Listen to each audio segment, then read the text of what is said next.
The biggest obstacle I have ever seen for any direct sales representative going door to door is simply rejection. As a sales manager, I've managed many hundreds of door-to-door representatives, and the one thing that I've learned is that I usually will lose people for one of two reasons. It's either work ethic, meaning their will, or it's handling rejection. Because they can't deal with it. And that's a challenge because it's something you're going to get more often than not. We go to homes and we knock on doors, door to door. We're going to hear the word no far more than we're going to hear the word yes. It's sales. And sales, we all know, is a numbers game. The more people we can get in front of, the greater chance we're going to have of converting them into a customer. But we're going to have those people that are not interested. They won't give you the opportunity to explain the valuable offer that you have. They just don't want to hear it. Sometimes you can get over it. Sometimes you can get through it. You can overcome those obstacles. You can get past that resistance, but there's some people that won't even give you a chance. They may just simply say, not interested, and they shut the door. They may not necessarily yell at you and scream and say, get out of my yard, or I'm calling the police, although that can happen too. Oftentimes, it's actually just a passive way of saying, nope, nope, nope, thank you very much, and shut the door. But even when they're friendly about it, or more passive about it, not aggressive, it still wears on you.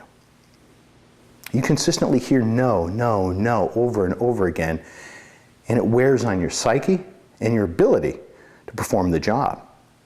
It's actually the enemy. Rejection will destroy the productivity of more door-to-door sales representatives than anything else.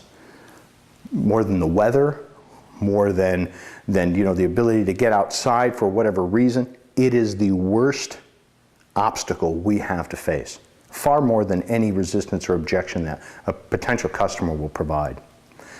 So you need to manage it effectively. You're going to hear it consistently. So you need to make sure it's in your head and that you're aware, okay, I'm going to have rejection, it's going to happen. You want to anticipate it to a degree, but don't always expect it. Don't let it control you, but just understand it could happen. And I'm not going to let it affect the way that I carry out my business. I'm not going to let it affect the way that I know I can make a living and be productive and successful. There are a lot of ways of coping with it. The biggest mistake that I've seen many door-to-door sales reps do is this, and they do it for the right reasons. They say, I've heard no so much, I've had doors slammed in my face today. I'll tell you what, I'm going to go home and I'm just going to start fresh tomorrow, have an upbeat, positive attitude, and I'm going to go out there and I'm going to tear it up. And they mean well, and that's a great thing to mean well. The challenge is what they've done is they have removed themselves from the field during prime time hours. And you leave out of the field at 2 or 3 hours before you need to, you'll never get that time back again. I don't know of any successful DSR that leaves the field during prime time. They know that is the key area for them to knock. And if you pull yourself out saying, I'll just come back tomorrow even better, guess what? It could happen again the next day and the next day. And it starts becoming a pattern. It takes the average person 3 weeks to form a habit. That's it, just 3 weeks. So if you can make sure that you handle that objection your first 3 weeks out in the field, it's going to help you in the future.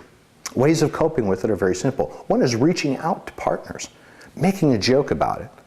Saying, gosh, man, I don't know, maybe I just look weird or something. Everybody's saying no and this and that. And what you'll find is many of your coworkers will say the same thing. You know what, I had that yesterday, but I already got 3 sales today.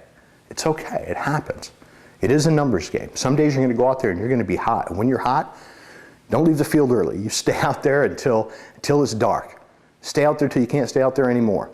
Because when it's hot and lightning strikes, that's when you want to get everything, because you will have those days where the sales just aren't coming in and you're going to feel that rejection.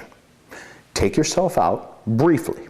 Take a break, a deep breath, reach out to somebody, call a supervisor, do something, call your wife, call your husband. Say, I'm having a bad day, tell me a joke, get me up to beat, keep me motivated, and then go to the next house. If you know anybody that's been doing this business for any period of time, ask them, has there ever been a time where you stayed out, you had nothing all day, nothing but rejection, but the last house you hit turned out to be a sale. Any direct salesperson that has been doing this job for any period of time, they're going to say, yeah, it happens all the time. You know what? I'm gonna head it home. It's late. Now there's one more house on my list. I'll just go up and knock on it. And there's the sale. You have to be persistent. You have to have very thick skin to do this job. But if you can manage that rejection, you will be extremely successful. Take the time. Identify it's available out there, but don't let it control you, and you'll be very successful in this industry. That I guarantee.